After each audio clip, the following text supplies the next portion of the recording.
Right, tukuzambiri anthawi nayo tisika maso pemphere tifuna tipange study ya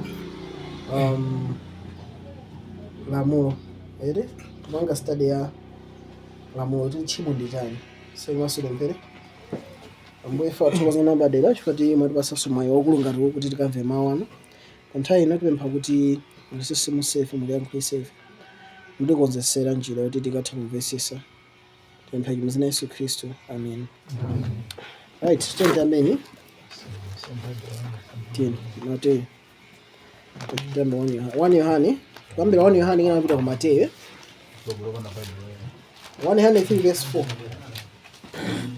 1 Yohane 3 verse 4. 1 Yohane 3 verse 4. Alija.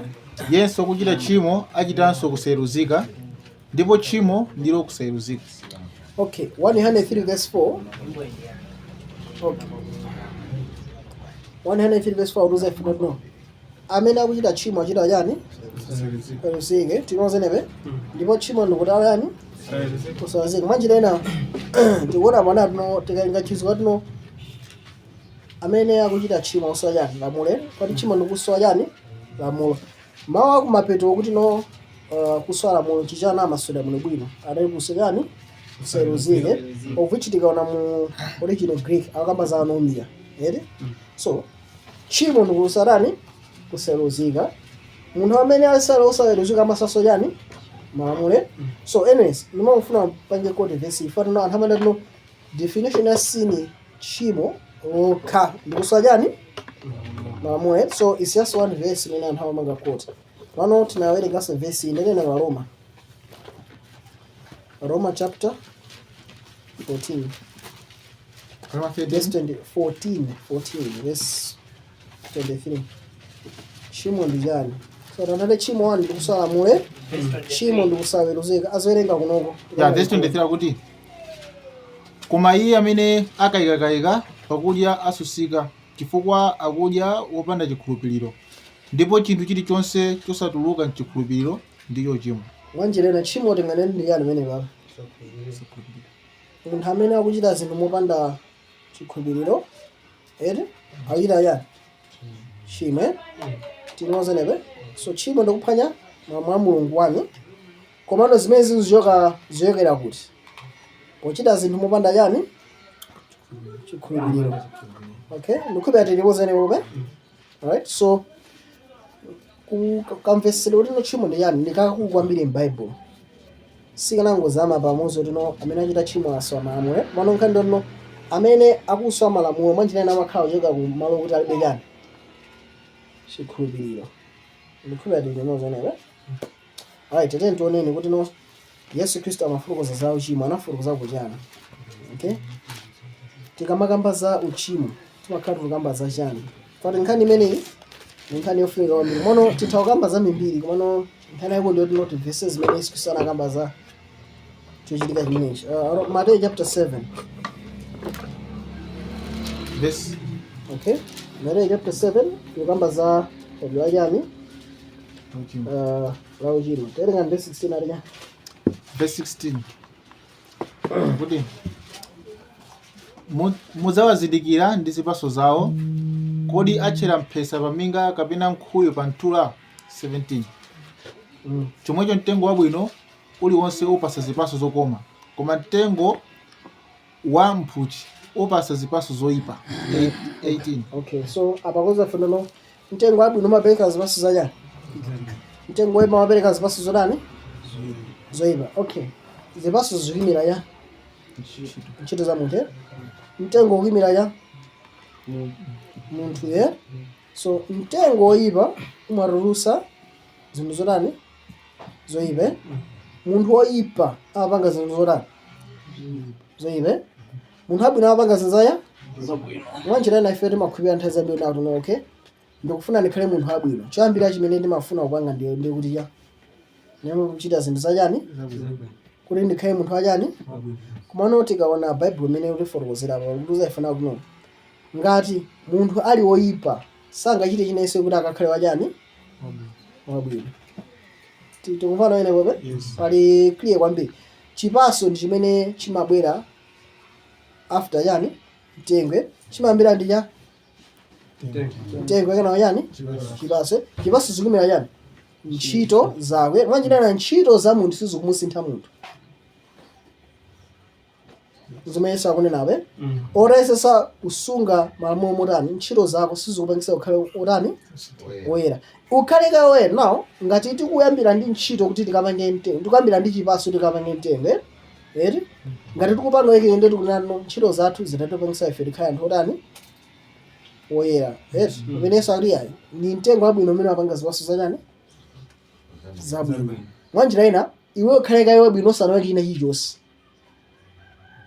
nengati zili choncho focus ichoka pa iweyo pa ntchito zako focus ikhala panda pa Yesu maso ako achoka pa zipaso zakozo maso ako akhalapo khala mtengo wachani wabwino ndipo sungakhale mtengo wabwino pokhapoka ngati mulungu akupangisa ukhale wachani ndeti tikangamba kukamba chonchi titachosa maso pa ife tabwesa maso pa ndani pa mulungu ndikhulupira tizimose right attend Matthew chapter 7 verse 18 Maria verse 18 kuti sungathe mtengo wabwino kupasa zipaso zoyipa kapena mtengo wamphuchi kupasa zipaso zokoma 19 mtengo uliwonse wosapasa chipaso chokoma audula nautaya kumoto tapaona menepe so nkhani ndiyo kuti munthu akudulidwa ifa yani sawapereka zipaso zabwino kapena ife si mtengo woyipa okay munthu akudulidwa ifa yani akudulidwa ifa tino akupereka zipaso zoyipa kapena mtengo ndoyipa akudulidwa ifa yani mtengo ndoyipa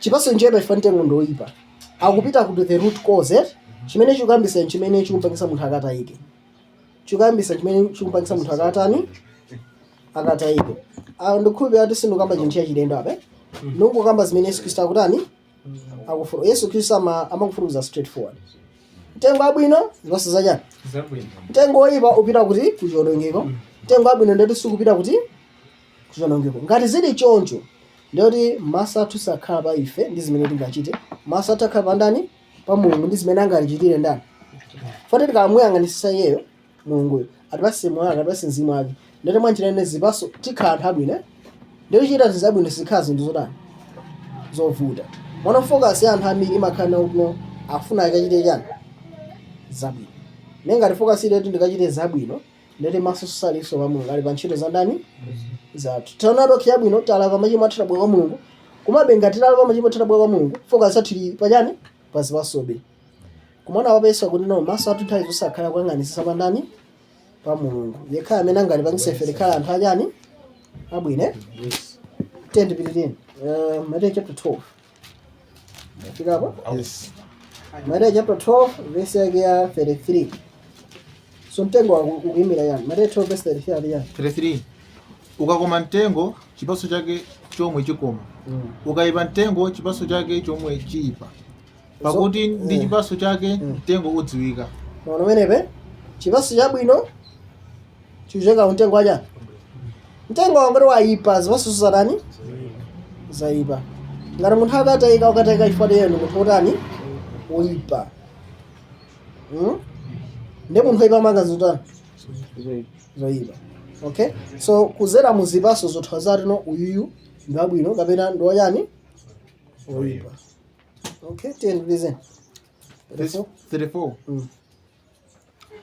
akubadwa inu anjoka mungathe bwanji kulankhula zabwino inu akukhala oyipa mwaona menepe afarisi samankhula zabwino za Yesu yani fare wanali anthu otani oyipa ne munthu oyipa anthu abwanji zabwino za munthu ina ali oyipa ndi akulaso zotani zoyipa mwanjira ina mukamba ni mtengo amango oro mutayesesera kupanga chani kumtengo umenewo kulemba kuti apa ndi ochadi amapozi mwanga mwamba mtengo amango uzarusa chani omutayika pola muno pano pa mtengo ene so upereka amango ndi udula mtengo umene uzatusabe chani mapozi chifukwa so uzatusabe mango chifukwa chani mwanamba ni mtengo achani amango ndeti choyambirira ati amene mtengo achani wapoze kuti timalizire ndi chani zipaso zachani zapozi ndikhulupirako Yesu anamasulira chiyero ndi china chonse bwinobwino okay ndeti tchimo ndi zimene munthu akupanga zokha kapena tchimo ndi chimene munthu ali tchimo ndi chibadwire chimene munthu achani ali zimene zimpangisa munthu azichita zinthu zotani zochimwa kapena azichita machimo eti komano nthawi zambiri timaona ngati munthu amakhala wochimwa chifukwa wakasowa chani malamulo komano nkhani ndiyo munthu uja chifukwa alibe chiyero mwa iyeyo ndi wochimwa eti ndipo chifukwa ndi wochimwa sangakwanise kuchita yense chimene Mulungu akutani akufuna. Okay, tene please na Ariana. Pakuti mkamwa mungolankhula mwa kusefukira kwake kwa mtima. Okay, so mtengo ukuyimira chani? Mtima. Mtengo ukuyimira chani? Mtima, eh? Okay, tiyeni. Munthu wabwino atulusa zabwino mchuma chake chabwino. Ndi munthu oyipa atulusa zoyipa mchuma chake choyipa. Okay, so mwanjinena mtima umeneyo anawutchasa ngati mtengo, anawutchasa ngati chani chume. Mtima oyipa umapanga zinthu zotani zoyipa. So mtima ulumikizana ndi chani kamwe. Mtima oyipa chibadwidwe choyipa zoyankhulaso zotani zoyipa. Lero Mulungu akafuna kupulumutsa munthu amayamba amafuna asinthe chani, asinthe zomwe amachita kapena asinthe chibadwidwe chake, asinthe chibadwidwe chake. Timos chambira ndi chiti ndere kuti zimene zichitike Mzimu Woyera ukhale moyo wa ndani mwa munthuyo, kenako ntchito zikhala zikutani zikusintha. Kumandika kangu angafuka sotoni yayi achita ABC akulakwisa. Okay, nene chonje ngati tchimo zili zimene timachita zokha nditi chiro likhala zimene timachita ndi chonje tchimo ndikusaya mamule ndoti chiro chikhala sungaja mamule komano Yesu ati yayi tchimo ndoti iweyo ndi munthu otani woyipa ndifa ndi woyipa umaphwanya chani malamulo ndetino ngati tchimo zina ndakuphwanya. Okay, ngati tchimo ili kuti ndakabuka rumo ndakagona ndi munthu ngati tchimo imeneyo ndeti solution ndingotani ningokhululukidwa ere komano ngati tchimo ili zonena kuti ineyo ndi vuto loti ndimasirira fani ndi vuto la chibadwidwe change tinozenepe sinful nature. Ngati vuto limene ndeti ndifunika chani mpulumutsi nosopano. Okay, ndifunika chani mpulumutsi amene afunika ndipulumutse ine kuchani kuchibadwidwe change chachani cha uchimo kuti ndikakhale munthu otani woyera. Ndikakhala munthu woyera ndeti ndikakwanisa kuchita zinthu zachani zabwino. Chambirira nchoti ine ndikhale munthu otani woyera kaye ndisanaganiza zoti ndikachite chinese chachani chabwino. Okay, tatiyeni maliza Mateyu chapter 12 and Mateyu chapter 15. Mateyu 15 verse yake ya 19 aliya. Verse 19. Pakuti mu mtima muchokera maganizo oyipa, zakupha, zachigololo, zachiwerewere, zakuba, zaumboni onama, zamwano. 20. Izi ndizo ziyipisa munthu, koma kudya osasama m'manja sikuyipisa munthu ayi. Chimene chimayipisa munthu zilolera kutiko mtime. Okay, ndeti tikang'ang'ana kupha kokha tathana na vuto longati tikang'ang'ana kuti vuto lake ndi chigololo, kuba, kupereka umboni onama, mwano tathana na vuto longati. Vuto ndoti munthuyo ndiotani wochimwa ninkona wapanga zinthu zotani zoyipa. Ndeti vuto ndi uchimo uli mkati mwa munthuyo, tikasintha moyo wake ndeti tasinthanso zochita zake. Izi zimene Yesu Kristu so Yesu Kristu anamasulira kwambiri nkhani ya chani ya tchimo. Anaza munava kuti musachite chani chigololo, koma ine ndikuti chani amene akusirira mkazi wachita kale chani chigololo. Mwanjira Yesu Kristu anamasulira principle ili pambuyo pa chani pa chilamulo. Eti munthu amene akuchita chigololo amaona ngati vuto lake ndi chigololo, mwana vuto ndoti iyeyo ndi munthu otani wochimwa. Munthu amene wamkwira anzake eti ndi munthu amene wapha amaona ngati wakupha ndeni amene ali chani ali ndi vuto. Mwana amene wamkwira anzake mtima mpaka tsakula amene Yesu watani ali ndi uchimo. So Yesu Kristu amafuna amasulire ndithu kumvekesa bwino nkhani ya chani ya uchimo. Chifukwa anabwera ngati ndani mpulumutsi. Muchipangano chakale nkhani imene inali yovuta ndena kuti anthu amafunika aphunzitsidwe chani nkhani ya zinsembe kuti amvetsetse nkhani ya chipulumutso. So munthu ukalakwisa chimene umachita ndokamkupereka chani khose Nkhosa ija ndeti ikaperekedwa ndikuti no iweyo machimo ako atani tchimo limene latani lachisi. Ndi panali nsembe zosiyanasiyana zokhuzana ndi machimo otani osiyanasiyana. Ndi system imene chimakhala ngati no pali machimo ambirimbiri amene akupangidwa chani deal with it. Mwana tikabwera Yesu Khristu imene akubwera Yohane chapter 1 verse 29 adi. Yohane 1 verse 29 akuti mmawa mwake anaona Yesu ali nkudza kwa iye nanena onani mwana wankhosa wa Mulungu amene achosa tchimo lake la dziko lapansi. Achosa machimo apo achosa tchimo. Tchimo lanji imeneyo.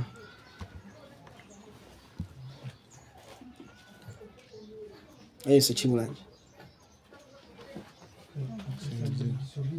Okay.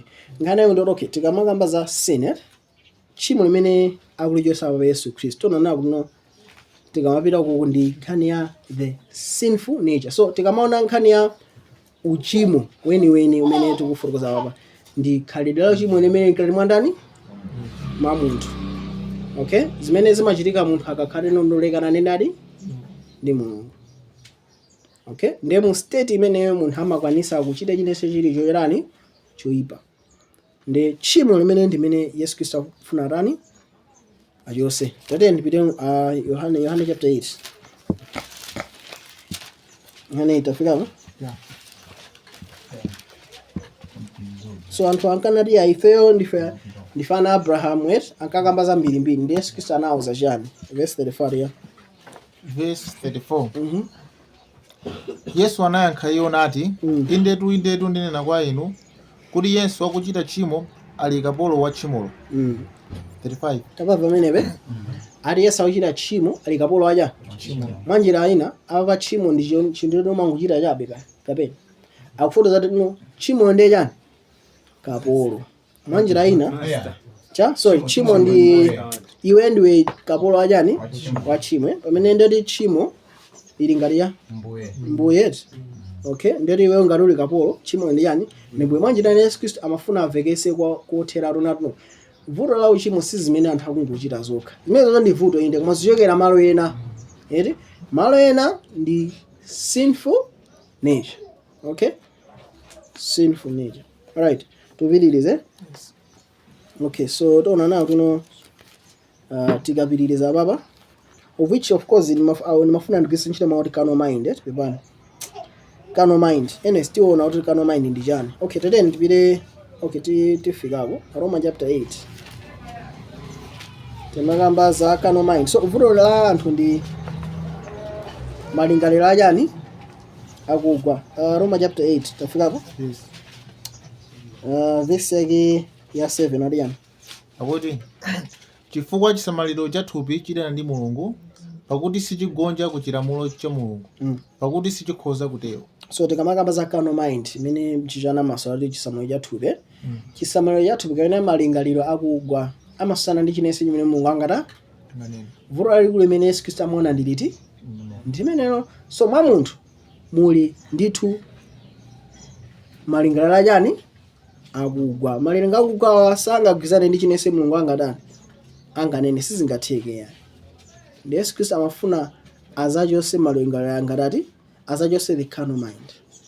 Anyways, tupitirize pa Yohane chapter 1 Yohane chapter 2 kuba nene anthu akafunisisa kuti Yesu Khristu ampangise iye akhale chani mfumu ndi sonada chani anthu ambiri anamkhulupirira dzina lake koma iye ati sanagwizane nawo. Yohane chapter 2 verse 24-25 ati chani. Yohane 2 verse 25 24 akuti 22-24 koma Yesu sanakhulupirira iwo kuti akhale nawo chifukwa Yesu sanakhulupirira iwo chifukwa cha ndani iye anadziwa anthu onse. 25 ndipo sanasowa wina achite umboni za munthu pakuti anadziwa iye yekha chimene chinali mwa munthu. Yesu anadziwa chimene chinali mwa ndani mwa munthu. Yohane 2 verse 24-25. So Yesu amadziwa chimene chili nkati mwa ndani chili nkati mwa munthu ndiye chani carnal mind. Timozenebe. So Yesu akuchita ona anthuwa aine malingaliro achani akugwa. Malingaliro akugwa asangagwizane ndi chinthu chinese Mulungu angadani. So anthu akonda okula kupanga machiriso ambiri koma Yesu Khristu agwizana nawo Faina tuno mazatu noke ndikangoti ndizipereke kwa anthu ati ikhale pamodzi. Afunisisa mupangise akhale mfumu motani mukakamiza. Okay? So Yesu Kristu sanafuna kukhala pakati pawo. Okay. Pakufikira apo pationa kuno Yesu anavekesa moveka bwino pa Matthew chapter 7, 15, 12, taonanso ku Yohane chapter 1, Yohane chapter 2, Yohane chapter 8. Tchimo analifotokoza kuti no limaposa zimene munthu amatani amachita. Chifukwa mudzi wa tchimo ndi chani? Malengero achani akuga chisemera chani chathupi. Ndiye nanu afuna ndione kunatu kodi munthu afuna akhale woyera achita motani. Tipite kwa Roma. Tipita kwa Roma chapter 8. Munthu akufunisisa akhale woyera. Now ndine na chinthu ichi ndizifotokoza zimene Bible ikunena. Nkubira so far ngati panali munthu amene amatha kumvesa zophunzitsa za Yesu anali Paulo. Tione Paulo tikaenga Galatiya chapter 1 atanaphunzitsidwa ndi Yesu zera muchana mvumbuluso. Ngati munawerenga apo ndiyete onanawo tuno Yohane na Yesu anananso chivumbuluso za zinthu zonse zimene zili mkudza. Ndi amene Yohane anaphunzitsiridwa ndi chimodzimodzi mmene Paulo anatani anaphunzitsidwa. Ndiyete kumbukana kuti Yesu anaza pale zinthu zimene sindingakuwuzeni pali pano. Ndiyete kupeno Paulo zimene amaphunzitsa ndi Yesu zimakhala chonse zimakhala zofanana kwambiri. Neno afuna kuti ondiwe pamenepa Roma chapter 8. Yes. Roma chapter 7 verse 7, verse 17. 7 ade. Verse 7. Verse 7. Pamenepo tisatani kodi chilamulo chili uchimo? Satero ayi. Koma ine sindikadazindikira uchimo koma mwalamulo ndimo. Pakuti sindikadazindikira chilakolako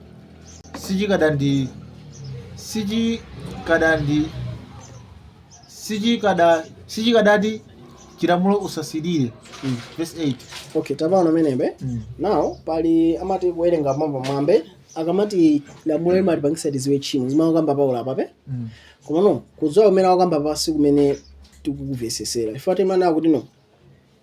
Okay, nditangopereka sanzo izi. Munthu kuti opite ku Europe muna ne ku Germany munthu kuti ndi atheist za Mulungu alibe nazo ntchito. Akafuna kupanga chigololo munthu ndokati ramadana amayesesa abise apeze room akapange chigolole tinozenebe akuzati zimene akuchita zozota zolakwika koma munthu yesakhulupirira ndani Mulungu tikumvana menebe. So munthu oti ndo achikunja amachita zati zizomo ndipanga zinzotani zolakwika. Now kwa Mkristu lamulo ligwiranso ntchito bwanji chimodzimodzi ngati munthu wakunja. Okay, no mfuna nene chinthu ichi tikamakamba za kudziwa akamati Adamu anaziwana ndi mkazi wake ndokhani mwana Kaini kakhani mwana wake Seti Abeli amathana zati Adamu nthawi sesa amauzani mkazi wake ndiye athana zati ya anaziwana in the context no anakhala pamodzi ngati banja kuzowana mwanjira ino no yapadera mbanja. Ndiye tikamakamba tuno ndiwo tiona tikamawerenga no Paulo akamati lamulo kuzera mu chilamulo pali chizusi cha uchimo. Saukamba zoti ungodziwa kuti no okay usachite golo okay ndo tichana ku ndi chimo usasirie okay usiri anti saukamba zimene zozoya. Nkhani mena wakamba apa ndiona no Paulo anavesa satu no experience ya chimo ndi chani. Fara nthambi timana okay apa ndikupanga zalaka munthu apanga zalaka ikera amakhupira no munthu akamamamowa amakhupira no amachita zati ndikulakwisa. Fara nthambi amalayika zokususana nimo okay nthawi zambiri afuna kupereka chisanzo cha uchimo amutopereka mowa fati makhanga zophwekera. So munthu amene akamamamowa amazati ndikulakwisa. Ne munthu uja amakhupira no kuti ndikhale munthu olungama ningosiya kumwa chani mowa chifati chilamulo kuti ndisamwe chani kumana akafuna usiya mowa uche pamene amazano chani chimo amazazano kuti nkhani ndiyotani ndiyovuta chimene ndikufunika ineyo ndikufunika no chani kupulumutsidwa kuchibadidwenga cha chani cha uchimo. Amazati vuto si ujini yayi vuto si zomwe ndimapanga zopanga nzolakwike mwavuto nene sizili vuto nene ndi chibadidwenga chani chifati zolako zake zimamba kukula pamene afuna tani asiye mene samafuna kusiya mowa amatha kukhala mwina mwezi osamamwa chifati alibe ndalama atakhala wiki osamamwa alibe ndalama kumano pamene afuna asiye kumamowa anonso pano pamene azaziwe ndi chimo ndi chani. Yes?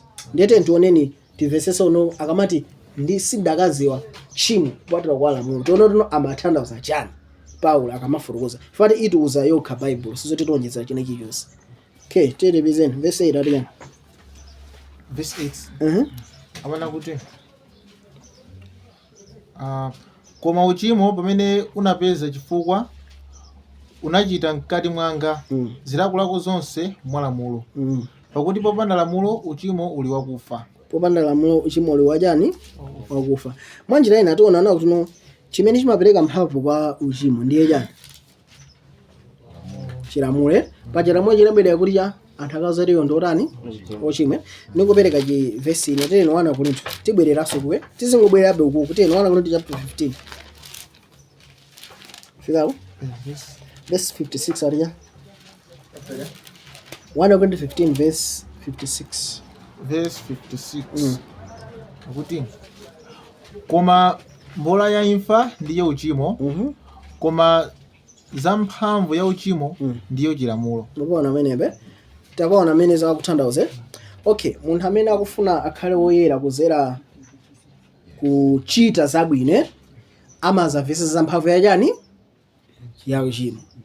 Fadi zimene amapanga akafuna kuchita zabwino amaona tino paja akuti yani munthu amene ali ndi chisamaliro cha thupi chimasana ndi malamulo sandani amuni. Ndiye munthu ngati sindi wotembenuka mtima ukangoti uyambe kusunga malamulo tino mapeto ake uzakhale tino iweyo ndi wolungama chimachitika njani umapeza kuti ungokanika pena umazafika kuti no pamene ukupitirira zaka zikulusoma zamona awe chinechi chani chalawika umazazindikano za mphamvu ya chani fani mphamvu ya uchimo kuti ionekere kwambiri ndifa yani cha malamulo. Ndikupereka chisanzo china munthu anena kuti wadya ujeni masamba eri ndaja zipasa zambirimbiri pa nthawi imodzi olonongana kuti no munthu wapanga juice wa carrot juice maker wa makaroti uja ndiye sipanaduse 5 minutes wajaso chakudya cholimba chimachitika nchani mangoke chifukwa chani zikuphikika mkatimo. Ndiye munthu ndibwerera kwakulu ndikuika lamulo ilili munthu asage tinozenepe lamulo chapalibepo iwonali bwanja kono umene ayika lamulo liwamboganiza asage watani Ogea. tinozenepe uzingodani kena uzingere kugea kusikwa chani sikwa bwinoni ndekenoza okay vuto sikugea kumavuto ndi naphatikiza chani zinthu zote sizimafika zidani ziphatikizire ndi zimene titaone zimene zidachitike ndani Paulo. Okay, today ndipitirize Roma chapter 7 tipitirize Roma 7 verse 8 tawerenga kale 8 verse 9 ariya verse 9 ndipo kale ine ndinali wa moyo popanda lamulo kwa amene lamulo linadza uchimo unanditsisimuka ndipo ine ndinafa. So Paulo akufotokoza kwa pamene analili kale asali opembedza wabwerano kwa Mulungu kumana kozera muchani mulamulo.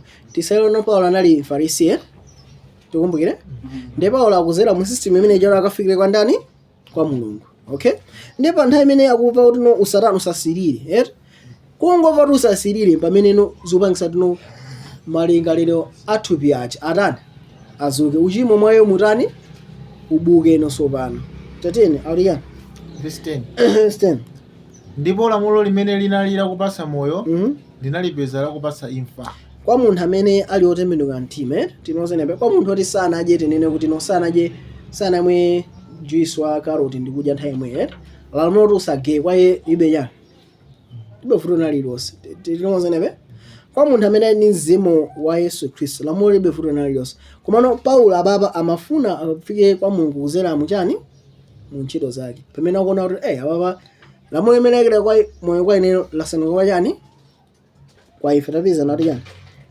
11 pakuti uchimo pamene unapeza chifukwa mwa lamulo unandinyenga ine ndikundipha nalo 10 paliyo chotero chilamulo chili choyera ndi chilangizo chake nchoyera ndi cholungama ndi chabwino. Okay, awa pali voto ndi lamulo ngati ayi akulipereka lamulo ndorani ndoyere nayenso ndo abwino ndo olungame lamulonso imene ili kungufotokoza za khalidwe chimene Mulungu ali nawonso ndoyera labwino tinozenepe. Alright, tate ndivize in verse 13 ndipo tsopano chabwino chija chinandikhalira imfa kodi satero ayi koma uchimo kuti uoneke kuti uli uchimo wandichitira imfa mwachabwino chicha kuti uchimo ukakhale uchimwitsa ndithu mwa lamulo. Tapano menebe uchimo uri ukakhale uchimwisisadi ndithu chikupangisa zimenezo ndi chani? Lamulo. Okay, pakakwidira lamulo chinthu choti chinayi chabwinobwino chimasangana ndi chotani choyipisisana kwambiri.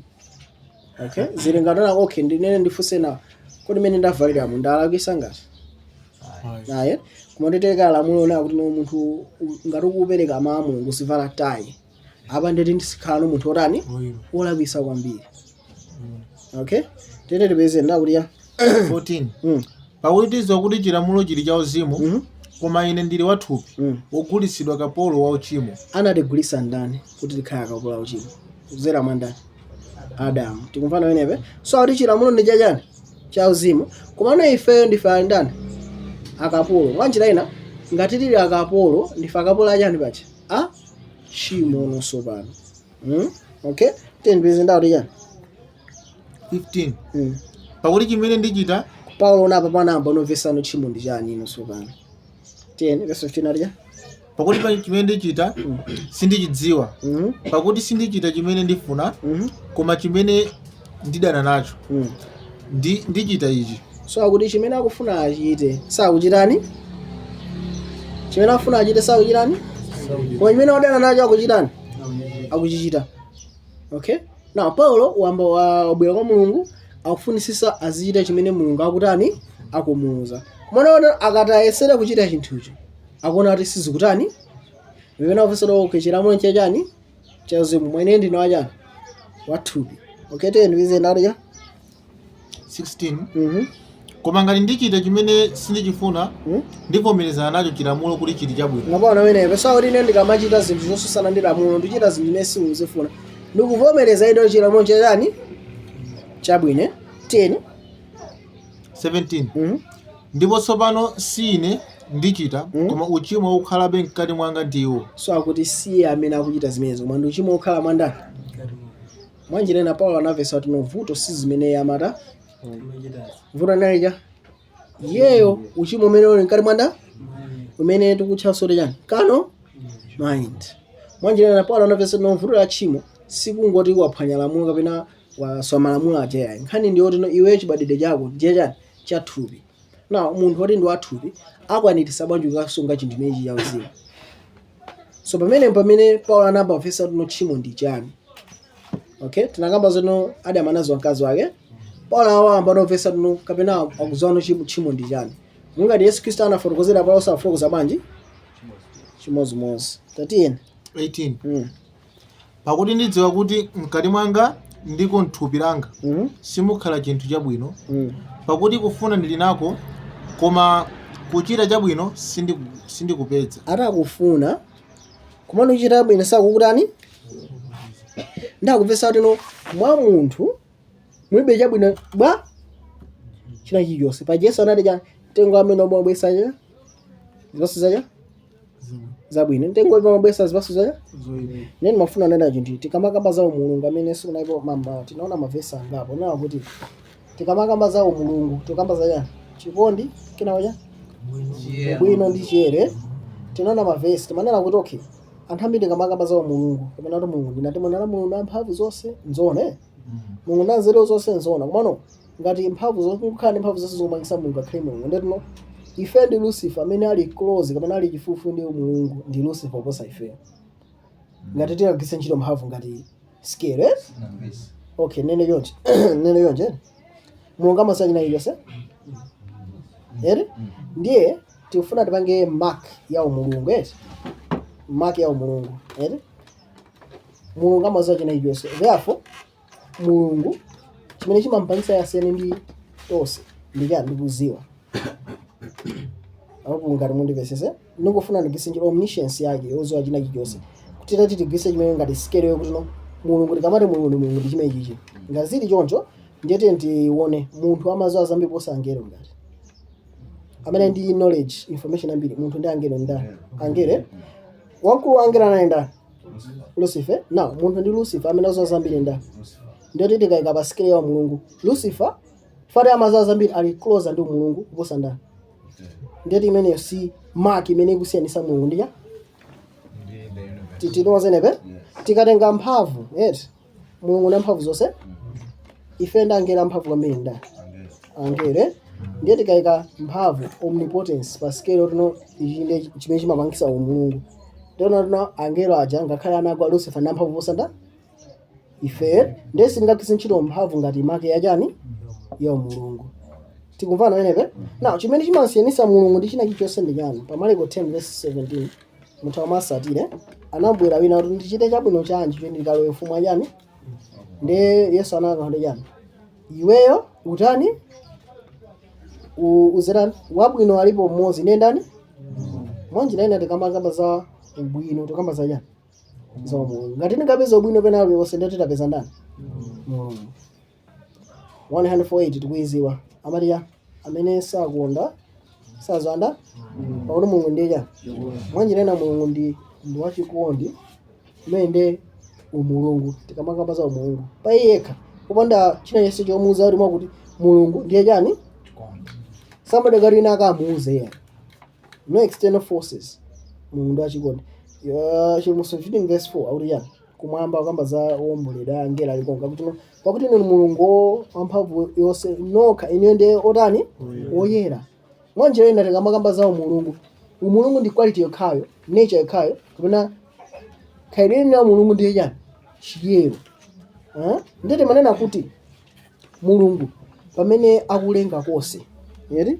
angela aja kuti akhale abwino ngati mulungu zidakakhala bwanji amafuna mzimu wake mulungu apasenda angelo onse so tikamana ti Lucifer analengedwa wangwiro tokamba zoti chani Lucifer amene amalengedwa anayensa zidasi mzimu andani wa mulungu fana mulungu ngati abwino munthu akakhala ni mzimu wa mulungu akakhala so wachani wabwino akakhala so wangwiro ndi Lucifer amene amaukira kumwamba china chikya chani mzimu wa mulungu anachoka kamwandani ndi mwa Lucifer munabe chani chabwino china chilichonse kona mana Lucifer napya mala okoti anopatulika Ezekiel chapter 28:18 so tiona tuno akamati Lucifer napya mala ake opatulika tiona angelo aja nawso anali masanctuary andani anzimu andani wa Mulungu ndipo tikona chilengedwe cha Adamu ndi Hava amene akamati zonse atazilenga ndipo zinali bwino kwambiri pasiku ya number 6 chifukwa Adamu ndi Hava nawso anazozeda ndi zimu andani wa Mulungu so apa tikutha kuona very clear kuna kuti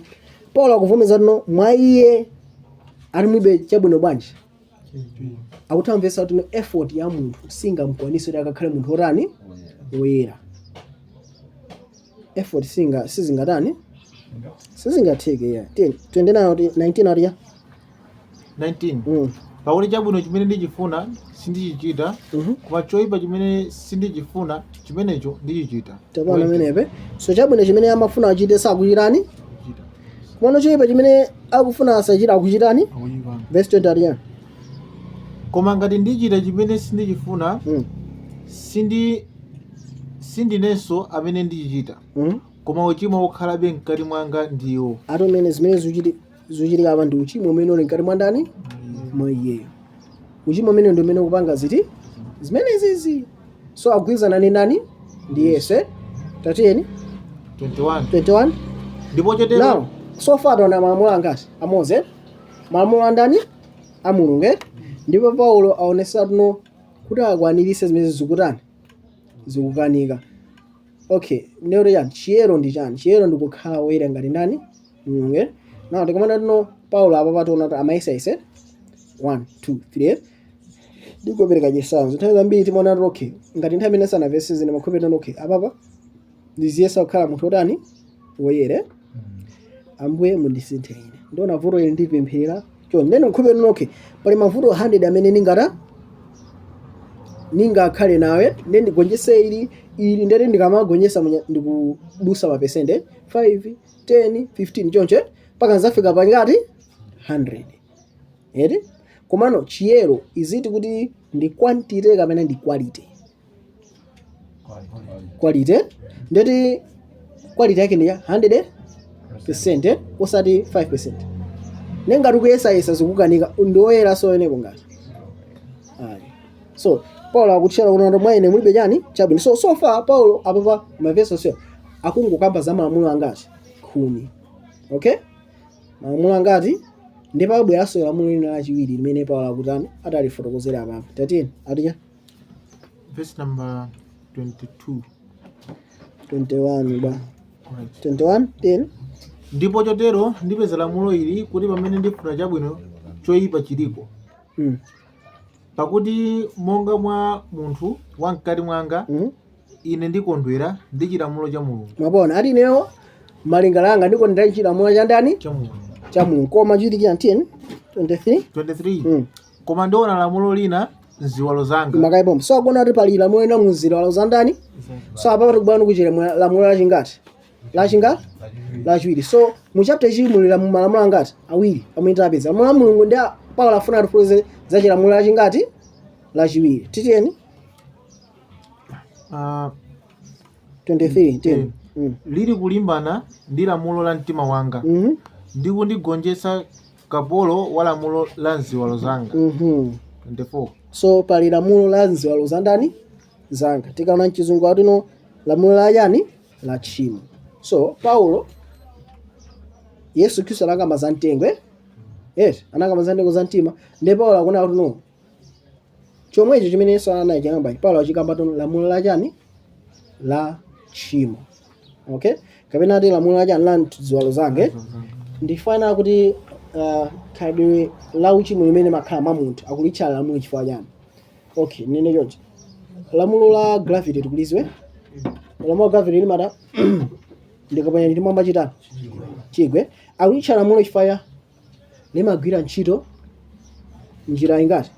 Yomweyo nthawi ina iliyonse olotakhala ngolo ikosi ngati ukadziko lapansi kwakuponya ndi mwamba chitatu. Chigwa. So akuitcha kuti no lamulo la m'ziwalo za ndani? Akaisa apena pake apezala tani? Ndiye timene ndi lamulo lake. Tikufana menepe? Now, tingopereka chisanzo. Lamulo la gravity. Nditati ndilike lamulo tuno, ndakhala ne president, ndilike lamulo m'malawi muno tuno. Tikakayima paleki malawi tikaponya zinthu mu nyanja zingopitirira mwamba. Lamulo gravity ligonja. Ayi. Ninkuona Paulo anafotokoza wanena kuti pakuti no chisamalire cha thupi kano mind chimasasana ndi malamulo andani ndipo sizingagonjerese chinese Mulungu angatani anganene. So as long as tili ndi kano mind ndi chibadilire chani cha uchimo silingakwanise kusunga malamulo andani silingakwanise kugwirizana ndi chinese Mulungu angatani anganene. Nkuona kuti no kano mind imeneyi ndi malamulo achani auchimo. Ndiye mu nature tikamakamba za malamulo a dziko si malamulo achilengedwe anachita kuyikidwa. Akamati ukamadusa pansika 50 km usapitire 50 km mabasi amangodusa apo siyonje akayika 50 km pansewu tokwera basi bila kuliro tikuyandika school kapena nsika amayika 50 km mabasi amazala kuthamangabe 80 km chifukwa chani palibe pamene akukakamiza chani komana akangoti pali a speed trap amazala amba kutani kusisa speed yake. Tikupana wenepe ndi ukayika lamulo loti sila chilengedwe mafunukikepo munthu ina kuti alikakamiza chani lamulo lichi titili mozenepe ukayika lamulo limeneja uyikepo munthu ena amene atakakamiza chani lamulo lichi kapena someone to enforce it kuna apolisi amakhalapo kuti no munthu amene ataphenza akamutani amutenge ifara ika malamulo amene sali achani achilengedwe kumene lamulo lachilengedwe ndi malamulo kuti Mulungu anayikakala amagwira ntchito bwanji choncho ukakutenga mpira kuponya mwamba utani ukusala lamulo lanji gravity. Okay, ndiye tikakhala tino tili ndi judicial law tukwizwa ndi lamulo tisila chani sila chilengedwe. Judicial law ndi lamulo titachita kuyika ndiye tifuna tikepo anthu otani ukakamiza anthu amene ataliphwanye tikepo zinthu zotani zosatira kapena zilango imene imakhala judicial law. Imene natural law imakhala kuno ndi lamulo la chilengedwe ukangopanga A chosera chikhala chani B mwanjira ina iliyonse. Okay, munthu apita kudera imene kulibe chani kuli malungwe wavula malaya ako otakhala tuno wayika lamulo kuti sini madwa ya malungu uzuzo kaluma kukuluma udala chani ukusatira lamulo lake la chani malamulo 8 aja azathanzimana malamulo aja madoka laja chimati madoka laja achilengedwe tikumvana pamenepe. So pali malamulo achilengedwe amene timatcha malamulo chifayani fana magwira ntchito bwanji chimozi yes. Ndiye nimaonena kuti no lamulo la chilengedwe nthawi zonse limaposa lamulo la chani la judicial. Ningopereka chisanzo mmene mafika 12 koloko njala anthu ambiri namba kutani kuti igwire chifukwa chani lamulo la chani mene la chilengedwe. Ukapita nthawi amafunga kutani udye ubwezerese chani mphamvu ndi lamulo la chani la chilengedwe. Chabu nditayika lamulo pano potani aliyense azidya kamodzi pa mwezi. Teka lamulo limene ndi la chilengedwe ngati ndi judicial tifuna tiyike lamulo la judicial pa anthu oti chilengedwe chawo ndicho sisana ndi lamulo la chani la judicial. Ndi chimachitika nchani lamulo la chilengedwe limaposa nthawi zonse lamulo la chani la judicial. Tikumvana pamenepe andikupera pa zamveka kwambiri. Ndiyete tibwerereni ku malamulo 10. Paulo akufuna asunge malamulo angati 10 koma iye ali ndi lamulo la chani la chilengedwe limene kuti no iyeyo mwa iye akutha kuliona kuti no ndi uchimo umene ukhala mwandani nakunati ndi tchimo limene lili muchani zawo zanga. Mwanjene na Paulo akuvesa kuti ineyo ngati chilengedwe yanga sichisintha sindikwanisa kusunga malamulo andani a Mulungu. Sizingatheke kuti no natural law ikagonjere lamulo la la judicial. Sizimatheka yeah. Then tibizeni Roma chapter 9 tena pa verse 7 Yeah, verse 24. Okay, ningo mafunso ose kumapeto ningo maliza tipanga record. So lere ali wani ungolemba pena pake tia pangata kumapeto bebani kambi 24. Yeah, okay. Roma chapter 7 tena verse ya 24. Okay. Tena verse 24 ya munthu osauka ine azandilandisa ndani nthupi langa la imfa. So akuti ine ndi munthu otani osauka angandilandise ndani nthupi la chani la imfa. 25 ndiyamika Mulungu mwa Yesu Khristu Ambuye wathu ndipo chotero ine ndekha ndi mtimatu nditumikira chilamulo cha Mulungu koma ndi thupi nditumikira lamulo la uchimo. So akamakamba za thupi akamba za chani za kano mind kapena lamulo la chani la uchimo tikuona menepe. So akamba za thupi apapa akamba za za kano mind tiona kompano komanso akamba za lamulo limu chani. So anatu ndiku anga ndipumuse ndani ku thupi la imfa ili koma ndithokoza ndani Mulungu kuzera mwandani kuti niye ndikwanirisa kutumikira lamulo ndani la Mulungu. Manje ena kuzera mwa Yesu Khristu akalandira Yesu Khristu akhala iye watani wasinthika. Timozenepe akasinthika ndeti wabadaso mwanje pamene wabadaso mwaso pano akwanisa kuchita zimene iye amatani amafuna zija. Tikumvana menepe ndiye kuti koma akakhala mbaye yekha akutuzera mwathupi ndichita utumiki kwa lamulo la yani la uchimo lichi. Mwanjene popanda Yesu sakwanisa panga chani china chichonse. Then 8 verse 1 ariya 8 verse 1 chifukwa chake tsopano iwo akukhala mwa Khristu mwa Khristu Yesu alibe kususidwa pakuti chilamulo cha mzimu wa moyo mwa Khristu Yesu chandimasula ine ku lamulo la uchimo ndi la imfa. Tapaona pamenepo lamulo la chimo ndi imfa ndi ichi khalidwe chani la uchimo kapena kano cha mind chisamalo cha thupi imene tikuona pamenepo. So lamulo limene lingagonjese lamulo la chilengedwe ndi lamulo lina la chani la chilengedwe. Lamulo la chilengedwe ndilo khala limene lingagonjese lamulo lina la chani lingoyeka chisanzo mbalame zimakhala mwambe maulanga ngati maigo zamataka mwamba maulanga ambiri 24 mukute.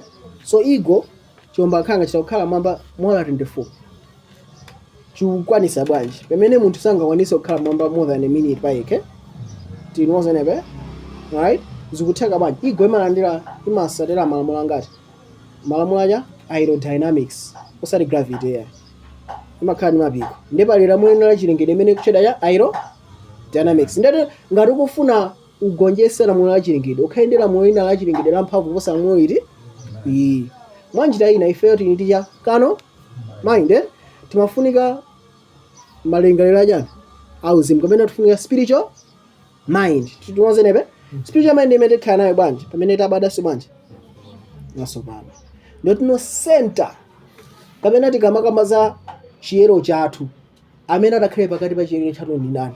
Ndi Yesu Khristu. Ndino center chinthu chofunikira kwambiri mu zonse zimene ndingakame ndi ndani? Ngati tingamphonye Yesu ndiye tilaphonye china chilichonse. Okay, so tikamakamba za ati lamulo la moyo wachani? Wauzimu. Chimene tofunika ife ndi moyo wachani? Wauzimu. Tikaona ku Hebrews, Aheberi akuti chani? Pakuti mwazi wa mbuzi ndi nkhosa sungathe kuchotsa chani? Mwazi umamira chani m'Bible? Mwazi umamira chani? Moyo. Pakuti chinyama cha moyo wa chinyama uli muchani? Mwazi. That's Genesis chapter 9 verse 1 to 5. Ni mawerenga Hebrews chapter 10 verse 1 to 4. Okay? So chimene timafunika ndi cha moyo wina. Mwazi bwa wina, moyo wina. So moyo umene unapezeka mandani? Yesu Kristu. Ndipo anafika kuti ababa ndi ngozi panga salenda. Chimene tofunika kwambiri ndi moyo bwanji? Moyo wina. Tinoona page fanana no. Okay, ningopereka chisanzo ichi. Aku ine mukudwala. Okay, ine ndikudwala ndimene ndi magazi ochepa. Kodi angakandenge magazi a munthu amene akudwala diabetes, cancer kapena malungo pasa ine? Foya andononga ine ndati magazi amakhala ndi mbiri. Ife tinabadwa ocheka kama nda Adam. Adam anagonjetsa china chonse ngati anayi munthu ochimwa. Ndete tonse tikupezeka mbali yanda ya Adamu. Yesu Kristu akucheda Adamu achingati 1:15 mukawerenga mbali yawo. Ndezi zonse zimene tikuzifuna zipezeka kama ndani? Mwa Yesu. Ndete moyo uli ndi mbiri, moyonso uli ndi cha chiyero chonse chimene timachikamba. Gonjetsa kumene timati kukamba. Zonse zimene timazifuna zija zili mwa ndani? Moyo ti chipulumutso ndichoka uku kulamulo la uchimo ndikubwera kulamulo la moyo wachani? Wauzimu. Kulandira moyo wachani? Watsopano umene upezeka mwa ndani? Solution ndikuchoka uku kubwera kuti? Kubwera uku. Okay? Solution nayo ndiye pali malamulo atatu mu chapter ichi 78. Amuyamba malamulo 10 pamene Paulo anayesayesa kumanzana mupangisana zilike uchimo ndi chani. Uchimo si zimene amachita zokha, mwana uchimo ndi khalidwe lake kapena chibadide chake. Kenako zingataye pafunika chibadide chine chatsopano chimene achipezeka mwa ndani? Mwa Yesu Kristu. Tiyeni Aroma chapter 8 verse 2 ariya. Aroma 8 verse 22. Aroma 8 verse 2. Verse 2 kuti pakuti chilamulo zawerengeko. Pakuti chilamulo Okay, then verse 3. Verse 3. Pakuti chimene chilamulo sichinathe kuchita popeza chinafoka mwa thupi. Mulungu anatumiza mwana wake wayekha m'chifanizo cha thupi la uchimo. Ndi chifukwa cha uchimo nasusa uchimo m'thupi. Akuti chilamulo chinayipera chofoka. Lamulo la Mulungu linafoka chifukwa chani? Chifukwa cha uchimo umene ali muchani? Mwa ife. Tikuvana menepe, topona mene akukambike. Ndipo chifukwa ichi chati Mulungu anatumiza ndani? Yesu Kristu. Kuti azasusane ndi uchimo umene ali muchani? Mthupi. Tatiyeni verse 4 ya. Verse 4. Kuti choyika chake cha chilamulo chikakwaniridwe mwa ife amene sitiyendayenda monga mwa thupi koma monga mwa mzimu. Tapano menepe kuti chimene lamulo limafunika ichite chimene chinafokesa ndi chani? Thupi lathu malingaliro athu authupi akuthupi. Ndipo chifukwa chimene Mulungu akutumiza ndani? Mwana wake. Pamene akutumiza mwana wake akufuna kakonzenso chani? Chiyero, siyonjo? Tapano menepe kuti no ifeyo tikamayenda mu uzimu tisakwanise zilakolako za chani? Za thupi zija koma tikachite zimene mzimu akutani? Akutuza. Tatiyeni verse 5. Verse 5. Pakuti iwo amene ali monga mwa thupi asamalira zinthu za thupi. Koma iwo amene ali monga mwa mzimu asamalira zinthu za mzimu. Tapaona menepe. So tikuona tuno pali malamulo ndithu atatu pamene papa. Mwana ndakamba za lamulo la thupi ndi lamulo la yani? La uzimu. Lamulo la uzimu ndi yani? Moyo umene Yesu Kristu anakutikonzera. Lamulo la thupi ndi mene inu ndine timakhalira. Zinthu zizo zorani? Zosiyana. 10. Verse number 6. Pakuti chisamiro cha thupi chili imfa, koma chisamiro cha mzimu chili moyo ndi mtendere. Tatene ku Yohane chapter 8 verse 54 ariya. Yohane 8 verse 54 ariya. Yohane 8 verse 54. Akuti Yesu anayankha ngati ine ndizilemekeza ndege Damaga, sorry.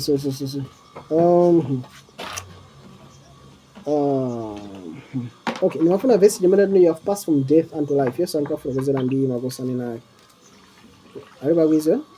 Tange panga say to pass death to life.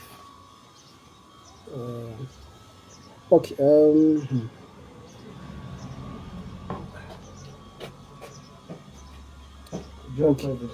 okay, Yohane 5 verse 24, yes. Yohane 5 verse 24, tete ndiwerenge nadia. 5 verse 24. Akuti Roma 5 verse 24. Sorry, Yohane 5:14. indetu ndinena kwa inu kuti iye wakumva mawu anga ndi kukhulupirira iye amene anandituma ine ali nawo moyo wosatha ndipo salowa kuweruza koma wochokera ku imfa nalowa m'moyo. Amene akhulupirira Yesu Khristu achika kuja kupita kuja tireni kwa Roma tuone. Roma 8. Tafika hapo? Roma 8 verse 6 atiya. Ken verse 6. Pakuti chisamaliro cha thupi chili imfa koma chisamaliro cha mzimu chili moyo ndi mtendere. So akamati amene akhulupirira Yesu Khristu achika kuimfa pita kumoyo uthandiza atiya. Wachoka ku carnal mind wabwera ku spiritual, wachoka kwa Adamu woyamba wabadwanso mwatsopano wabadwa ku Adamu wachingati wachiwiri. Ndikukhulupirira tili nonse newe. So zimene akamba Yesu ndi Paulo zikutani zikugwirizana. Teteni atiya 7. verse 7. Chifukwa chisamaliro cha thupi chilera ndi Mulungu pakuti sichigonja kuchilamulo cha Mulungu pakuti sichikhonza kutero. Mwaona amenepe? So munthu amene ndi chisamaliro cha thupi sizingathekere kuti akakwanise kusunga mamuti akagonjese mpaka akafika kuti no 100%. Timene imene chikufunika Yesu Khristu anakwaniritsa cholinga kuti akatipatse moyo wandani moyo wake kuti tikakhale moyo wake titani tikakhale mu moyo umenewu ndi kuyenda moyo ti umene chimene chimafika kwambiri ni moyo wina watsopano. 13 atiya verse number 8. Ndipo iwo amene ali mthupi sangathe kukondweretsa Mulungu. Mwaona amenepe? Amene ali mthupi sangakondweretsa chani? Paulo amene amayamba kuti afuna achite zolungama amaganiza atha kutani atha kukwanisa koma zinatheka ayi anazindikira kuti vuto ndi nani ndiyeyo akufunika chani anazindikira akufunika chani mpulumutsi amene ali Yesu nda Khristu. Timozenepe? Okay, tatiyeni 10 pidizeni atiya verse number 9. verse 9. Koma inu simuli mthupi ayi koma mu mzimu ngati mzimu wa Mulungu akhalabe mwa inu. Koma ngati munthu alibe mzimu wa Khristu si ali wake wa Khristu. Mwaona amenepe? Ngati munthu alibe mzimu wa Mulungu kapena mzimu wanda sali wake wandani wa Khristu. So munthu amene sakudalira pa Mulungu. Okay, nkhani yako ndi switch. Uchoke kwa Adamu woyamba ubwere kwa Adamu wachingati wachiwiri. Koma nkhani yambira anthu amafuna akhale kwa Adamu utani. Yesu Khristu anagonjesa inenso nditha utani tagonjesa ndoti no ndiyamba po 1 2 3 4 mpaka nzatani nzamalize zonse. Okay, koma no style imeneyo Paulo anatani anayesera kale zinatani zinankanika chimene ndazingina ndi chimwe ndikufunika ndingochoka ndibwere kuti ndisapange chiyero changa koma ndikhale ndi chiyero cha ndani chimene Yesu Khristu anatani anachikonza kale. Ndakunano ngati ulibe Yesu Khristu suli wake so ndani wa Mulungu. Tatiyeni verse 10 atiya verse 10. Ndipo ngati Khristu akhala mwa inu thupilo ndithu lili lakufa chifukwa cha uchimo koma mzimu uli wa moyo chifukwa cha chilungamo. Tapaona amenepe? So tikamakamba zino weni mzimu wa Yesu Khristu ndati tini ndani Yesu Khristu. Yes. Tapaona amenepe? Mavesi awiriwo amene ali ndi mzimu wa Yesu Khristu umene umachita mzimu wa Mulungu ali ndi ndani Yesu nkati mwa ndani mwa iye. Okay, tapaona amenepe? Now tikamakamba za ana mwali 10 eri tikamakamba tuno mafuta ena analibe ena anali nawo mafuta. Mafuta ndiye mzimu sionje mzimu pa verse 10:9 nditi na kuti ndi mzimu anda wa Mulungu ndona wa Kristo ndila amene ali mzimu ndi Yesu nkati mwanda mwayowe ndila amene ali mafuta anaibe kupezeka kwa Mulungu ndinda Yesu Kristo nda amene anaganika kuti akatani akalowemo. Okay, so ronali no parable ya namwali khumi je khuza nkhani yake iti yomwe so alipo anthu anamwali khumi sikuti ndi anthu oti alibe nazo zachipulumutso. Anthu osana anamwali ali nazo ntchito zachani zachipulumutso, koma gulu linalo lilibe chani Yesu Khristu. Mwanjira ena mwina zototera akuyesayisa pauka mwankhandwe ena ali ndi ndani Yesu, koma osali ni nyala akulalika chani uthenga. Magulu limodzi lokha limene ndi nani ndi Yesu Khristu. Odi tiyeni ndimalize tatiyeni ndipite kuti 1 chapter 4 ndipite mavesi angomaliza ndibikezere mupo 1 chapter 3 tambire verse 3 verse 22 tiyeni nalea verse 22 kuti ndipo chimene chilichonse tipempha tilandira kwa iye chifukwa tisunga malamulo ake. Ndipo uchita zomukondweretsa pamaso pake. Malamulo ake ndi verse 23 tiyeni. Ndipo lamulo lake ndili kuti khulupirire dzina la mwana wake Yesu Khristu ndi kukonda wina ndi nzake monga alilamulira. So akuti lamulo lake nditi tikhulupirire kwa ndani? Pa Yesu Khristu. Tikuona chifukwa ndi kukhulupirira pa Yesu Khristu tiyeni ndalea tiyeni 24. Ndipo munthu amene asunga malamulo ake akhala mwa iye ndi iye mwa munthuyo.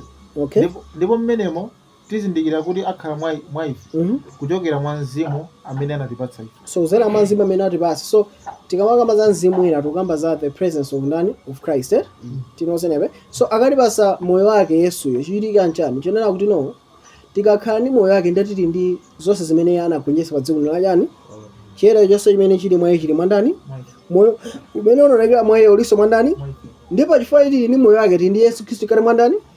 Tiyeni verse chapter 4 verse 1 ipa janga ngoyima ngati makalate nditangopitiriza 4 verse 1 aliya okondedwa musamakhulupirira mzimu uliwonse koma yesani mizimu ngati ichokera mwa Mulungu popeza aneneri onyenga ambiri anatuluka kulowa m'dziko lapansi. Mupona amenepe akupitiza nkhani imwe ija siphipire ku mazimu ena aliyonse 10 verse mmene mumuzindikira mzimu wa Mulungu mzimu uliwonse umene uvomereza kuti Yesu Khristu anadza m'thupi uchokera mwa Mulungu. Verse ini ngamawerenga nthawi zonse makhulupirira atino kamba kuti Yesu Khristu anabwera ngati ku Bethlehem mumazakhale mwana nkhani amayikamba simeneyo yayi tinozenepe tikayambira pa verse 23-24 chapter yambuyo mu chapter 3 amakamba zino Yesu Khristu akhala mwa ndani. So akamati no mzimu nenso ukhulupirira Yesu Khristu adza muthupi akamba kuti chani ifeyo Yesu Khristu akukhala mwa ndani mwa ife zimene akukamba apapa sakukamba za Bethlehem yayi inde Yesu anabwera muthupi ku Bethlehem inde tinozenepe koma no context apa ndio tino Yesu Khristu akukhala mwa ndani mwa ineyo litiro lero nkhani yokambira nditi ndipo tona ndi imeneyo 10 verse 3 aliya verse 3 ndipo mzimu uliwonse umene suvomereza Yesu suchokera mwa Mulungu ndipo uwu ndiwo mzimu waukana Khristu umene mudamva kuti ukudza ndipo uli mu dziko lapansi tsopano lomwe. Verse 4 even 10 inu ndinu ochokera mwa Mulungu tiana ndipo munayilaka pakuti iye wakukhala mwa inu aposa iye wakukhala m'dziko lapansi. Amene wakhala mwa ndani ndo akulu posa amene wakhala pa dziko aya lapansi. Akamba zoti Yesu Khristu anakhala sakamba zaya zakupe akamba zaliti lero tinozenewe so tona nkhani ya kukhala ndi moyo wa chiyero nkhani yeni ndiyo tino moyo wa munthu ukhale wotani wosinthika. Msinje wa moyo kankhale wasintha msinje ngati tausintha ndiyo tichina iso chimene choka msinje tatani tachikonza. Okay now mafuna ndiwerenge verse ina yake tateni ku okay Agadaya chapter 4 verse 19 aliya Agadaya 4 verse 19 ifuna ndiwerenge verse hii Agadaya 4 verse 19 aliya tateni Agadaya 4 verse 19 Agadaya chapter 4 verse 19 akuti tianatanga amene ndili kumvanso zowawa zakubala inu kufikira Khristu aumbika mwa inu. 20 atofika Khristu aumbike mwa ndani mwa inu. Na nafuna nikupereka this example munthu kabadwa somasomano anja moyo umene unali mwa ndani wa Yesu Khristu. Okay now ndimafuna nene pamene ndabadwa somasomano tikalangala sintha ndiwoneka bibwa moze okay malingala langa asintha ngazi definitely has to change. Sorry ningomaliza. Okay, malingaliro ange, okay, ngati ndinapita ku ngati ndi diploma ka MSc eri tinozenepe kani ndi diploma ka MSc kani ndi degree ka master's PhD eri sizikhabe banje chimozimozi eri. Okay, munthu amene abada somaso pano mbiri ya zinthu zimene zosana achita zimakhabe banje zimakhabe momo nkhupeta tinozenepe umakumbika beka mwana unkadya ngati umazikumbika zimakhabe zipati chimene chimasintha munthu akabada somaso pano ndi chani 1 Corinthians chapter 6 verse 17 chokhacho chimene chimasintha munthu akabada somaso pano 1 Corinthians 6 verse 17 ali yani ndamaliza ndingofuna ndingopanga clarify and then I'll leave the floor open. 1 Corinthians 16 1 Corinthians 6 verse 17 ali yani akuti koma iye wophatikidwa ndi Ambuye ali mzimu umodzi. Amene aphatikira ndi Ambuye ali mzimu ngati umodzi. Manje lena chimene chimasintha mwa munthu ndi mzimu andani kapena timati moyo wa ndani moyo wa munthu ndi wa Mulungu umakhala moyo ngati umodzi. Tikafuna kutenga mitengo iwiri ikhale imodzi timayipanga chani grafted. Tikafuna kutenga solo zimodzi zikhale chisolo imodzi timayipanga welded. Tikafuna kutenga zovala zimodzi zikhale chimodzi timazipanga chani timazisoka. Tikuona inepe ndi munthu ukafuna kuti moyo wako ukhale njira ndi Mulungu moyo wa Mulungu ukabadwa somaso pano chimasintha ndi moyo wa ndani moyo wako. Okay, mzimu wako makhala atani wasinthika moyo wako atani wasinthika. Zimene zimachitika apa chiyambi moyo wa Mulungu ndi wa munthu unatani unalekana. Komano mukubadwa somaso pano miyoyo ya anthu awiriwa Mulungu ndi munthu imakhala atani ili pamodzi. Chimene ndi timati moyo tani wosatha. Ukulandira moyo tani wosatha wabadwa somanje maso pano ndetino ulino ndi spiritual chani mind. Okay, now ndi chifukwa chani umakumbuka beza kale Efeso 4 verse 30 mali chani tawerenga Efeso 4 verse 30 chani Efeso 4 verse 40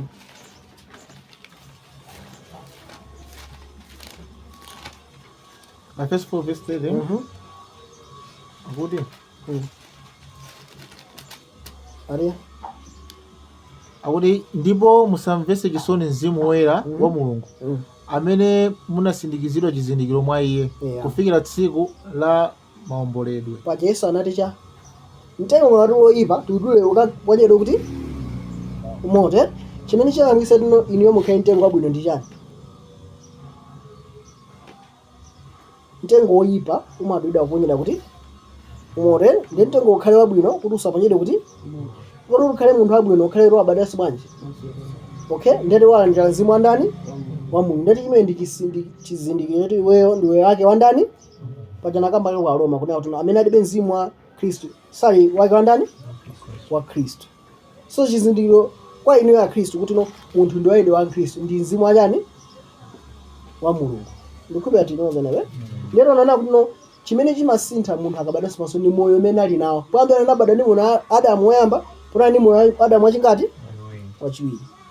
Koma pamasalera ntchito ine kuti no ati Yesu aka nchizongana reformed Christ be formed in formed nchiyana ya akaumbidwe wanjira ina pamene pa bwano wa Roma chapter 12 verse 1 amanena kuti amene ali mwandani mwa Kristu akakhale the renewing of the mind. Pamene no pamfuna no mind yako no which is now kumene kuli character yako yamene upangidwa chani form. Okay, character amene khalidwe la Mulungu mwayo yambe kutani kuumbika eti komano ntchito ya chipulumutso ikuchitika pamene munthu abadwa bwanji maso pano. Pamene abadwa maso pano kena pochitika ntchito ina apadera yo kuno khalidwe lako likhale likutani likuumbidwa. Okay, komano anthu ambiri timatenga kuti no ntchito ya kuumbidwa kwa khalidwe imene ndi chipulumutso chako. Sungangani mundive ntchito ya kuumbidwa kwa khalidwe ikuchitika munthu pamene watani walandira yani chipulumutso.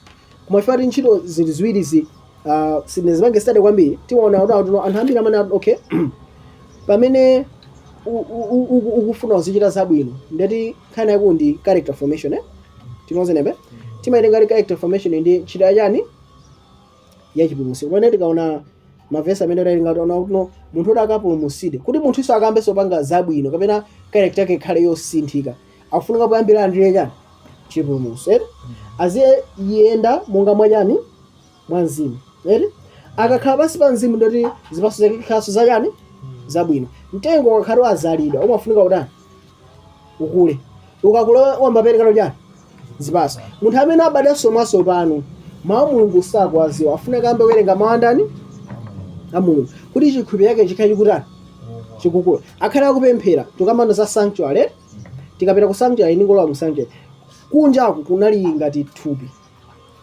okay, chifukwa kunjaku alesa amaona imene chichitike kutenga nkhosa, so outer court tithalenga ngati thupi chinese zonse zimene tikhala kuziona kakusunga sabatako eri kakukonzanso m'madyede mafraide ndi zinthu zoti alesa atha kuzitani atha kuziona. Komano zimene zijazo even ngakhale munthu oteno alibe Yesu atha kuzitani atha kuzichita. Zofunikira kwa munthu amene ali kale mwandani mwa Yesu. Komano kwa munthu oti saliso mwa Yesu atha kuzitani ndeti malowano mkati ino mkati mondeti kulowano ndimene muli chipinda chotani chipatulika zimene zikuli imira chani malingaliro. Zinthu zikusinthabe kumabwanji pang'ono pamene tukamano za chani za mafuta ache amene mafuta azisinthidwa khangati every week kaya amafuna aonjezere komano mkati uja amafunika usinthenso eri pamafunika akhalenso utsi wakufukiza kwemira ya mwa chani wapemphere mafuta akimira ya mzimwere mkati ukimira ya mawanda a Mulungu tikuona wenepe. So zinthu zimene zikuyimira moyo wa ndani wa Khristu, okay, zinthu zimene zikuyimira moyo wa ndani wa Khristu kuti munthu yakhale mwandani asafe yayi, okay. Kenako tikuona chipinda chotani chimayikirisisa pamene chipelebe chimene chimatani chimasintha mmene munthu mapezamo chani mapezamo ndikamba kutino ulemereronso wa ndani inu ndi ine pakali pano tili ndi ulemerero wa ndani wa Mulungu tili mwandani mwa Yesu Khristu fatele ndi mzimu wa ndani wake kachisaka mmanga mosanamanga kachisomo ramanga kachisa kuti azoona rino kachisuyu Mulungu amulandira chimachitika chani ulemerero wa Mulungu mazaza muti ndiyetu inu ndi ine kuti tizoti ndifika Mulungu ulemerero wake uzasaso mwandani ndetino mzimu wake uli mwandani mwa ife ndikhulupirira ati tili limodzi oneko. So munthu amene abadanso mwatsopano amene ali ndi mzimu wa Mulungu eti chimene chimasalera kwa nje tino khalidwe la Mulungu liyambe kukonzeka mwandani mwa iye ndi mtengo wodi inde umene Mulungu atani wazala mwana Mulungu afunika azikutani aziudulira tene ku Yesaya 61 verse 3 aliya Yesaya 61 verse 3 aliya akuti ndikakonzere iwo amene alira maliro a Ziyoni ndi kuwapasa chovala kukometsa m'malo mwa phulusa mafuta akukondwa m'malo mwa maliro chovala cha matamando m'malo mwa mzimu wopsinjika kuti iwo atchedwe mitengo ya chilungamo yakuyikoka Yehova kuti iye alemekezedwe. Takuona menepe so mitengo imene akuyizala ni ndani ndi Yehova tikuona menepe nikona mana tino pali zipatso zaja za mzimu woyera. So munthu amene ali mwandani mwa Yesu Khristu ali ngati mtengo umene wazalidwa ndi ndani ni Mulungu. Chati ni Yeremiya chapter 9 Yeremiya 9 tafika hapo Yeremiya 17 sorry Yeremiya 17 verse 7 aliya Yeremiya 17 verse 7 aliya 17 verse 7 aliya tena Yeremiya 17 verse 7 aliya akuti 17:7 akuti wodala munthu amene akhulupirira Yehova amene chikhulupiriro chake ndi Yehova ndipo adzakhala ngati mtengo woka kuli madzi otambalitsa mizu yake pa mtsinje osaopa pofika nyengo ya dzuwa koma tsamba lake likhala laliwisi ndipo suvutika chaka chachilala suleka kubala zipatso. Mwaona menepe so ifeyo ngati tili kukhulupirira Yehova tili ngati mitengo imene yazalidwa ndi ndani Mulungu yazalidwa patipo pamene pali chani mazi. Takuona menepe mazi amene akuyimira ya zimwere Yohane chapter 7 verse 37 mpaka na 39 eti madzi amene akomera yani mzimu. So ino ndine tikakhala mwa Yesu Khristu tili ngati mitengo imene ikuzalidwa pachani pansi pa madzi. Ine nazala ukazala mtengo kuntunda kuno umavulika nthawi ya dzuwa. Kumene ukhali mtengo uja uzala pafupi ndi kansinje, mizi ija imalowa kupita kuti kusingidwa pasi, imakuka mazochokera kuti kakukhala dzuwa kasukhala dzuwa imatulusa pechani zipaso. So chimene chikufunika chichitike ndichi, munthu amene abadwanso mwatsopano ali walandira yani chipulumutso. Tinozenepe komano pamene munthu alandira chipulumutso, Mulungu sakungokonza moyo wokha komanso akonzanso yani khalidwe la munthu. Komano khalidwe la munthu lukonzera munthu atapulumutsidwa kale. Zosatheka kukonza khalidwe la munthu asanalandire yani chipulumutso. So khalidwe la Mulungu kukonzera pamene munthu akuwerenga mawu a Mulungu komanso pamene akupitiriza kuyendabe mwachani mwanzime, komanso pamene akuwerenga mawu andani a Mulungu. Mwanjira muna zitha osafika maneno kufotokoza zenje. Munthu wina akusula nyamba, wina sasula nyamba. Makola uyu amamulesa rasa macheze ndo chifukwa kuti yani atenge aya khalidwe. Ngati munthu afunisisa afanane ndi Mulungu, afunika azikhala ndi nthawi limikizana ndani. That's the most important thing. Kukhala ndi ubale ndi Mulungu kwambiri mene chimene chimangisa ndi khalidwe la Mulungu khale mwandani mwa ife. Tinozenepe na tiye ndipitene kumapita nthawi ndimalizise ndi apa. Chimo chapter 7 verse 3 adiyani. Chimo 7 verse 3 adiyani tieni.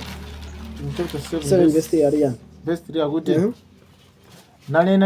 nanena musayipse dziko kapena nyanja kapena mitengo kufika tidatisindikiza chizindikiro akapolo a Mulungu wathu.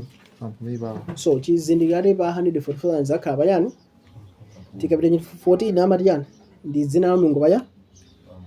So pamene anthu onse amene alopulumutsidwa akuti yani tikaona pa Efeso 4 anati yani musakwiyitse mzimu woyera chifukwa tino mzimu woyera ndimene umakusindikizani ndi yani kuchipulumutso. Now 144,000 akhala ndi chizindikiro chimene chipena pake osati so anthu onse ine ndine kuti zote ndife ake a Mulungu. What is the evidence kuti no ndife anthu opulumutsidwa tanda mzimu wake wandani wa Mulungu. Evidence yake nditi chizindikiro nditi nechi 144,000 ndi chizindikiro china. Okay, akuti chizindikiro pachani pamphumi pawo. Now ningofotokoza mwachangu nawo kuti munthu amene pamphumi pale chani pati malingalire munthu iwe okay nero ineyo vuranga ina kuti masura yamba ndi mowe ndabwera kwa Yesu Khristu ndalandira chipulumutso. Muganiza kuti chimene sarananga kese chiro ndiye sakombendi yani mwandiya foto za nkulu izi zili kale muti malingaliro ake tukumvana wenepe. So bayero abwa nkhani ya character formation building kono chimene chimpulumutsa munthu ndi moyo umene walandirawo. Mwana pa nthawi ndiyo tino mind pangide renew kuti mind izigwirizana ndi chimene mwa Mulungu akutani akufotokoza.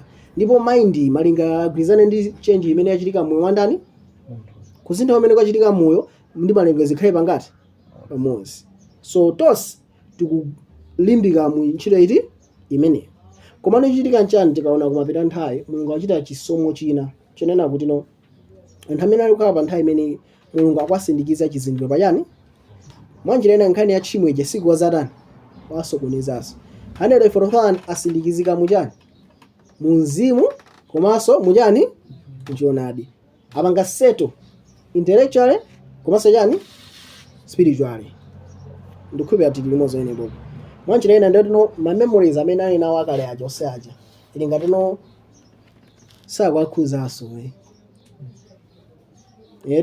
ma memories ose achimo aja sakwakhuzaso even chimo sili watani chifana ndi asili andani chifana yana Mulungu wapanga zinezi tizaona next time nganga study mwana nkhani ndoda kudusa muchisaso yani cho series Afrika onesere zimene ufumu wa Yesu Khristu ungapange. Tinaona kumbuka amene waza mitengo ibiri je na mtengo waja wa moyo ni mtengo waja wasabuni mzoipe mtengo wa moyo ukuyimira ufumu wa ndani wa Mulungu. Mulungu amendesa ufumu wake uzera mutani iwe ukhaini moyo wa ndani ndio ukhala wabwino mene salana nkati yani yayi iwe ungofunika maphunziro uziwe chabwino ndio chiyepe ndio sankha nani chabwinocho mene ndio ufumu wa ndani wa Lucifer. Ngona maufumu onse mukona maiko osogola osamapitiriza pasogolo yani maphunziro maufumu adziko lapasa makhala ndi chuma ndizonse zakunja zoti simusinthe ndani koma sizimamusintha munthu yani tinozenepe. Ndipo ufumu umene wa Satana wakumapeto uzakukakamiza dziko lonse lapansi kuti asagule ndi kutani alesa achite zimene Satana kutani ufumu omalizira Mulungu azamulola apange zimene zokuti aonesere chimene Satana ufumu wake ungakwanise. Pa nthawi iso Mulungu sazakhaso na anthu ake azafunanso nawo sake 100% akandani a Mulungu. Tikuona wenepe kuti 100% control ya ufumu wa Satana amupasa nete Satana ndi control 100% achina chilichonse pa nthawi imeneyi. Ene Mulungu sanayesa khazi 100% control pa anthu andani anthu ake. That's why pabwa nkhani ya seal versus yani mark of the ndi mafumu ambiri azayenda mpaka umwe achani anthawi. Pamene pazaonesere kuti uno Yesu akakhala mandani ndi chiyembekezero yani cha ulemerero. Tinoze nebe so tikamaona plan ya chipumuso ikufuna ipumuse munthu 1 2 ifuna so ionese so ulemerero andani wa Mulungu. Tikunesa so kuna kuti no ufumu wa Mulungu okhawa umene ungabwese yani chiyero. Yeri ufumu okhawa ungabwerese security versus ufumu andani wa Lucifer. So pana imetengo iwiri ya munda wa Eden. So of course ndafotokoza zambiri so unzo ngati pali mafuso kapena ndi manga. Okay.